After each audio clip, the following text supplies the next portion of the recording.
Welcome to Greenshoe Radio, brought to you by Greenshoe Media Group. I'm your host, Mark Bunting. Our guest today is Aurora Davidson, CEO of Amerigo Resources, which trades under the ticker symbol ARG on the TSX and on the OTCQX under ARREF. Great to see you again today, Aurora. Mark, great to be here and providing an update about Amerigo. Absolutely. The company released Q3 earnings last week, and as you said, they were negatively affected by what you've called the tremendous downdraft in copper prices, but you did meet your production and cost objectives, and you had positive EBITDA. So how would you characterize the quarter? Yeah, that's a good place to start our chat today, Mark. Amerigo had a strong operational third quarter. In our case, the single most important driver for strong operations is production. How does our actual production trend against our guidance? In that sense, we beat our own target. Amerigo's production to September 30th has been 3% over guidance. Now, in addition to our production results, there are other operational KPIs where our MVC team in Chile continued to operate strongly. For example, we had no operational issues during the quarter. We had no lost times due to accidents, no environmental incidents. Our plant availability was 98.5%. That's really, really good. And we continue to have a strong level of water reserves. So all the boxes were checked. Now, in respect to financial results, Amerigo's third quarter was impacted by, I mentioned that on the call, declining copper prices, and this resulted in a net loss of $4.4 million. But that included $8.6 million in negative copper price settlement adjustments to the second quarter production. Now, the settlement adjustments came from a 60-cent per pound decline in copper prices from the price that we had provisionally booked at the end of Q2, which was $4.10 per pound, to the prices that we realized in the third quarter, which were $3.50 per pound. Now, the good news, Mark, is that we are not seeing the same steep decline in copper prices we faced in the third quarter in the current quarter. Right. Let's pick up on that. You said that demand out of China and the EU has been quiet, but also you believe there's a disconnect between the price of copper and the tightness in the market, maybe only about 5 days of supply out there. And you also think, and you hinted at there, that copper prices may be bottoming. So can you elaborate on that? Sure. Well, actually, what I meant was that additional demand is quietly building up in China for electric vehicles and in Europe to start ramping up their solar capacity. Press reports keep talking about how demand will build up to advance the energy transition, but perhaps it's already quietly building up. The main point I wanted to convey in our earnings call is really the disconnect between the cautious macroeconomic sentiment, which spills over into a weak financial view of copper, with the tightness in the physical copper market. In other words, the financial markets have been having a negative view on copper, but the physical copper markets are super, super tight. You mentioned 5 days of global consumption in visible stocks. It's apparently now down to 3 days of visible stocks, which is unheard of. Through 2022, what we have seen is a common theme of copper supply challenges. Just today, I was reading a piece of news from the Chilean Copper Commission that reported that Chile's copper output fell again in September, now for the 15th month in a row. And this is important because, as you know, Chile is the world's biggest copper producer, and its production so far this year is down 7.5% from the same period in 2021. Now, on the other side, we have seen that copper prices have been affected from May 2022 on by a strong US dollar and fears of an economic slowdown, which, going back to your first question, resulted in the steep decline in copper prices in the third quarter. However, Mark, I don't think that under this scenario of stressed supply and low inventories, copper prices will continue to drop significantly. Copper prices may have well reached their bottom and could be headed towards a structural repricing. Now, Aurora, on another front, Amerigo has paid out more than $24 million to shareholders year to date through the dividend and share buyback programs. The yield on the dividend is around 12%. And as you know, when a yield on company X, let's say, gets that high, some investors start to worry. But what makes the Amerigo yield sustainable? Mark, our objective is for Amerigo's quarterly dividend to be sustainable and safe. That is why we have set that dividend at a rate of 3 cents Canadian per share per quarter. The sustainability of the quarterly dividend is based on the amount of operating cash flow we generate, which in turn depends on 3 factors: production, our costs, and the price of copper. If we look at production, and we discussed that in the first question today, one should analyze whether we're producing what we intended to produce. And as I mentioned earlier, our production has trended 3% over guidance so far this year. We had the same situation last year because we have a consistent and reliable operation. Now let's look at costs. Despite high inflation, our production costs so far this year have been 2% over budget, vis-a-vis production being 3% over budget. So we're not eroding margin through high costs. And the third aspect is copper price. Despite the volatility in copper price we have seen this year, we have continued to pay the quarterly dividend and have maintained strong cash balances to withstand low copper price periods. These are the factors that make the Amerigo quarterly dividend sustainable.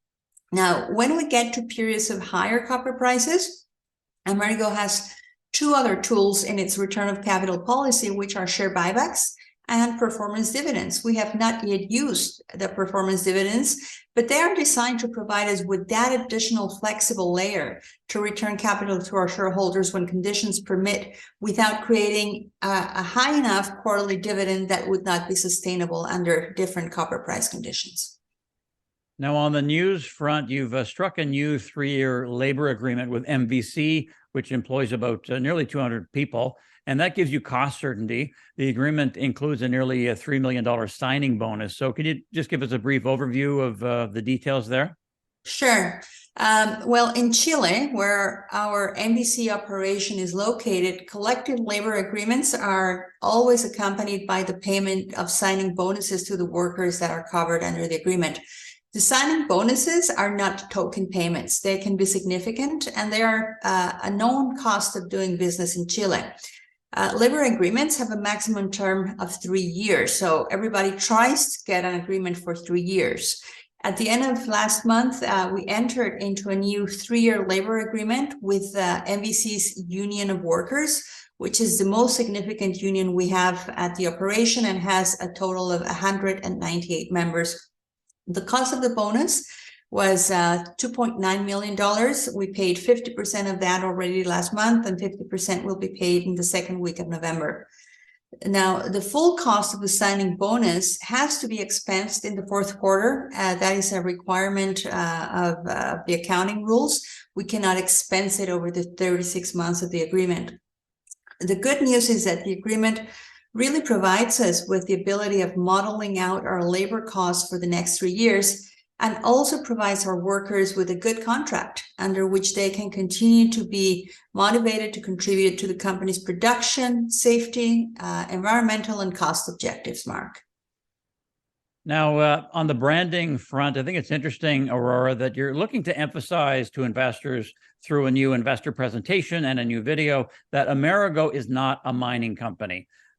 Do you run into that a lot, that people tend to misconstrue what the company does? And are you essentially saying here that Amerigo is sustainably producing a critical metal for the green economy? Is that the crux of it, the message?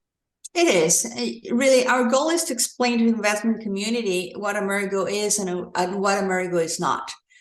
We are not a traditional mining company. We're not exploring for reserves. We have no environmental liabilities. We have no geologists on our payroll. We don't require to invest substantial amount of capex every year to maintain a life of mine. What we do is that we recover copper from material that already exists, that has already been mined. We produce copper in amounts equivalent to what a mid-sized traditional mine could produce. And so this is a totally different business and investment story that needs to be clearly explained as such, and that is what we're doing.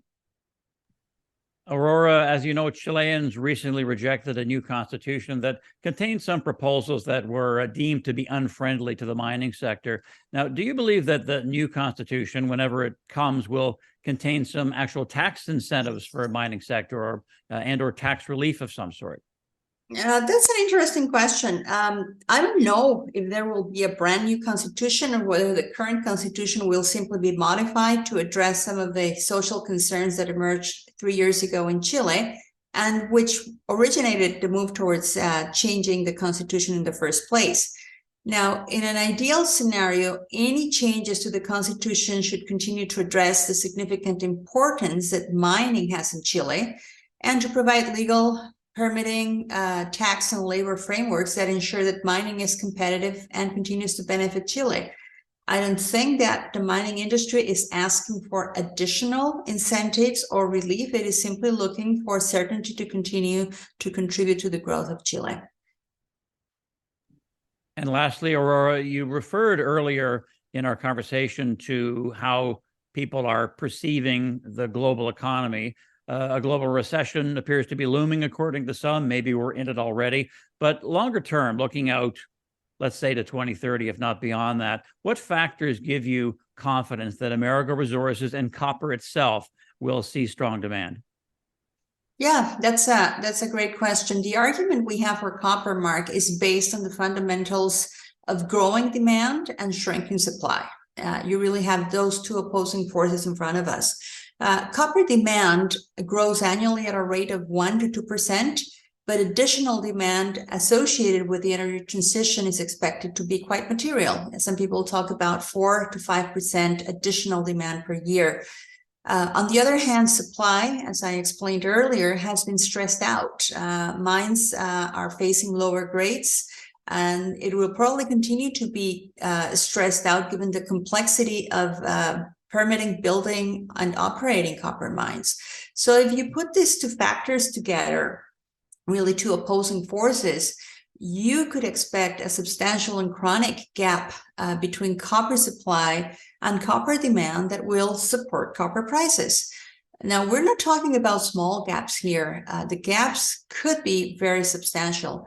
For example, some studies predict that the annual supply gap could be anywhere from 5 to 10 million tons by 2030. And just to put this in context, a 10 million ton supply gap is almost 50% of current global copper production.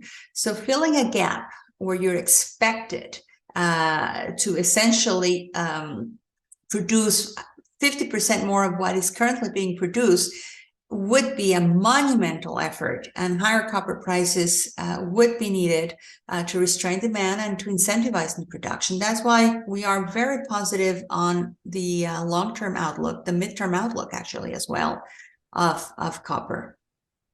It's always great to get an update on Amerigo Resources, Aurora. It's such a unique story. Thanks so much for your time, and we'll talk to you next time. Thank you, Mark. Glad to be here. All right, our guest today has been Aurora Davidson, CEO of Amerigo Resources. It trades under the ticker symbol ARG on the TSX and on the OTCQX under ARREF. You've been listening to Greenshoe Radio, brought to you by Greenshoe Media Group. I'm Mark Bunting. Thanks a lot for joining us, and we'll talk to you next time.